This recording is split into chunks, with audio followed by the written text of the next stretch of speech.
todos nesta tarde de sexta-feira. E é um tema bastante interessante, que você já conhece, já é muito debatido, já é muito comentado, que seja mais uma reflexão de uma forma diferente, para que a gente vá se encontrando em nossas vidas, né? Assim, a gente quando lê essas partes da Bíblia com os discípulos, com as histórias, só nos faz nos comover mais e sempre crer que existe um Deus em nossas vidas. O tema fica em Samuel 16, sobre a unção de Davi, a história de Davi, em que eu acho impressionante que ela sempre se renova, porque é uma história que deixa um grande legado para nossas vidas. Era um homem chamado o homem segundo o coração de Deus. Daí você tira a força que tem este nome até hoje, quando a gente vai falar sobre Davi. E eu quero deixar, fica em 1 Samuel 16, em que diz assim, o versículo 1, o Senhor disse a Samuel: até quando você irá se entristecer por causa de Saul? Eu rejeitei como rei de Israel. Encha um chifre com óleo e vá a Belém. Eu enviarei a Jessé. Escolhi um de seus filhos para ser rei. Samuel, porém, disse: como poderei ir? Saul saberá disto e me matará, Senhor. O Senhor disse: leve um novilho com você e diga que foi sacrificar ao Senhor. E então convide Jessé para o sacrifício, e eu lhe mostrarei o que fazer. Você irá ungir para mim aquele que eu indicar. Então Samuel fez o que Deus disse. Quando chegou a Belém, as autoridades da cidade foram encontrar-se com ele, tremendo, e perguntaram: você vem em paz?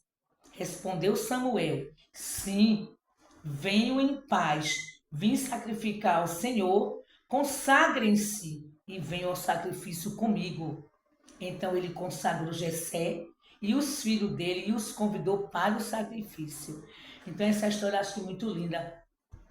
Quando fala de Davi, que ele chegou na cidade e que Samuel foi usado naquela época, na história, grande história de Davi. É uma história inesquecível que deixa um grande legado para nossas vidas. Porque Samuel, naquela época, ele era considerado, era sacerdote, ele era profeta e foi um dia também rei. Após a história de Saul, existiram alguns reis e ele foi um deles que foi, naquela época, usado também como rei. Então você vê, é um grande profeta que fez, que tentou resolver, naquela época, o que ele poderia resolver ao nível do entendimento do que Deus solicitava para ele. Não é? Ele recebia mensagens de um grande homem que viria depois da nossa história, o nosso Senhor Jesus Cristo. Então, quando Davi andou toda aquela história em que ele estava ali, Davi, ele foi solicitado para ser ungido naquela época. O Senhor já sabia, mas ele não falou. Quando ele disse para Samuel: escolhi um de seus filhos para ser rei. Você perceba aí nessa frase que Deus nunca deixa nada declarado. Quem vai ser ou quem vai deixar de ser algo ou alguma coisa. Porque ele quem vai dizer na hora exata a nossa história. Cada um de nós terá um grande momento que ele vai preparando, que ele vai colocando cada um nas suas posições. Eu creio que ele também vai fazer na vida de cada um de nós. Não adianta você, às vezes a gente coloca teorias como ele fez assim. Não olhe para a aparência, quando ele disse assim, que foram... Mas na realidade ele foi escolher um dos reis, que seria rei um dia. Passou o filho dele, Eliabe, passou o filho, outro filho dele também, Abinadab, Samar. Foram 7 filhos que foram passando. E Deus falou assim para Samuel: Samuel, Samuel, não olha para a aparência. Quando ele vê Eliabe, aquele homem robusto, aquele homem alto, aquele homem elegante, né? Formato de rei.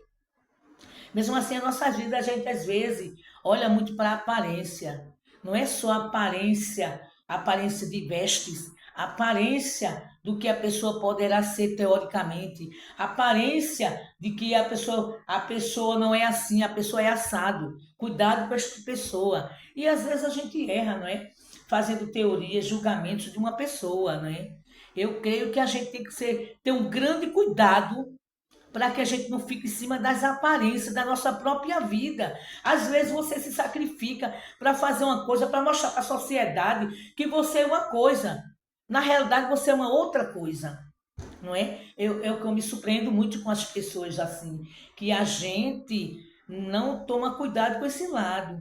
E você se enche de dívidas para mostrar que está bem, para mostrar que está com o carro do ano, para mostrar que está com roupas belíssimas, e às vezes Deus quer apenas, como diz, o teu coração.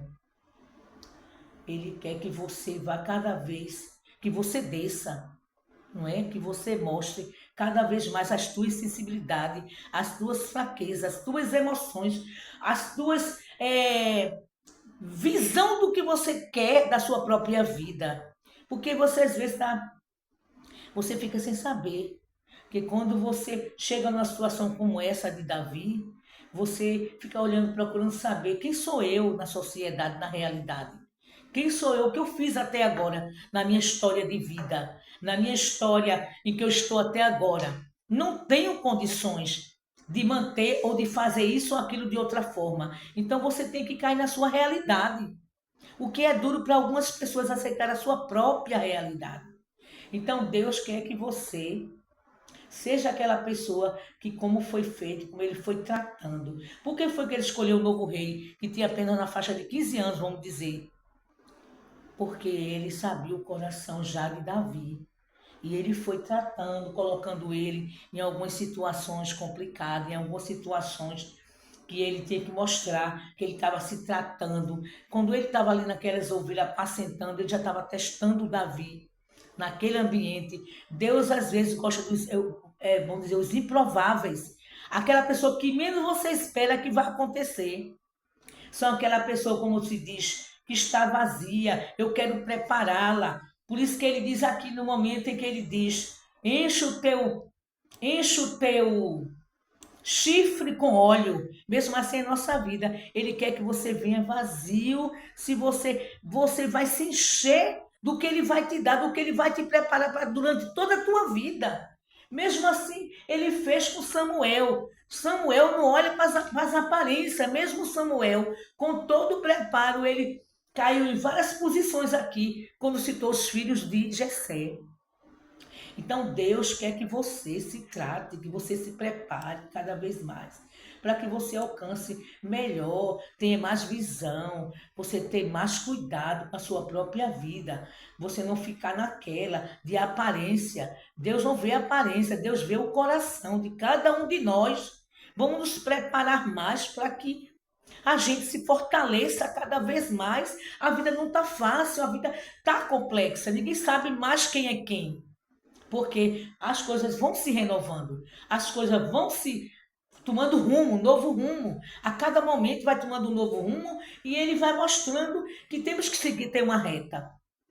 Então eu quero acrescentar para vocês aqui, que eu tenho como conclusão de tudo isso aqui que eu estou falando, sem a gente falar muito, 3 pontos que eu digo: não julgue os outros pela aparência.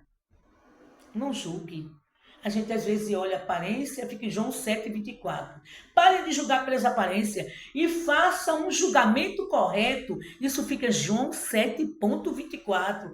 Tente fazer mais reflexão, dê mais tempo a teu coração para você analisar uma pessoa ou uma situação na tua própria vida. Segundo, não descarte os próprios dons que Deus te deu nas tuas mãos. O que eu quero dizer com isso? Quando Deus te der um dom, vamos exemplificar como Davi, que estava apacentando as ovelhas. Você faça, mesmo que a maioria vá achar que não, Deus dá um dom a cada um para servir aos outros, ser fiel aos outros. Deus dá várias formas para que você entenda que você tem que fazer aquilo, independente que a pessoa vá achar que você fez ou não, que você vai fazer ou não. Mas você não descarta os seus próprios dons de fazer o bem para o outro, de agradar o outro, de levantar o outro quando ele estiver lá embaixo, descartado, escanteado. Levante essa pessoa, mostra que existe um elo de amor que Deus está dando. E o terceiro, não negligencie Cristo. Cristo, ele veio para nos salvar. Ele veio para nos deixar em situação bem, situação linda, situação que você sabe que não negligencie ele, porque ele vai te tratar. Negligenciar é o quê? Você fingir que ele não está na tua vida, que muitos fazem. Quando querem tomar as decisões, é assim. Ah, não vou fazer assim, não, vou fazer assado. Não negligencie. Sempre coloque Deus em posição na tua vida em primeiro lugar, em qualquer momento que você for fazer qualquer coisa, qualquer decisão, qualquer situação, você tente colocar Deus como posição principal na sua vida. Porque Deus, ele está acima de tudo. Ele não descarte o próprio Deus, porque ele, no entanto, João 1, 10, 12, ele diz o quê? No entanto, a todos que o receberam, a todos que creem em seu nome, ele deu o direito de se tornar filho de Deus. Ele dá o direito a você a se reconciliar, você se consertar. Ele te dá a chance em todos os momentos da tua vida. E creia tão somente que ele vai sempre estar presente na minha vida e na tua vida, irmão. Não tenha dúvida disso. Glórias a Deus. E assim, quero agradecer a oportunidade nesta tarde, em nome de Jesus. Glórias a Deus.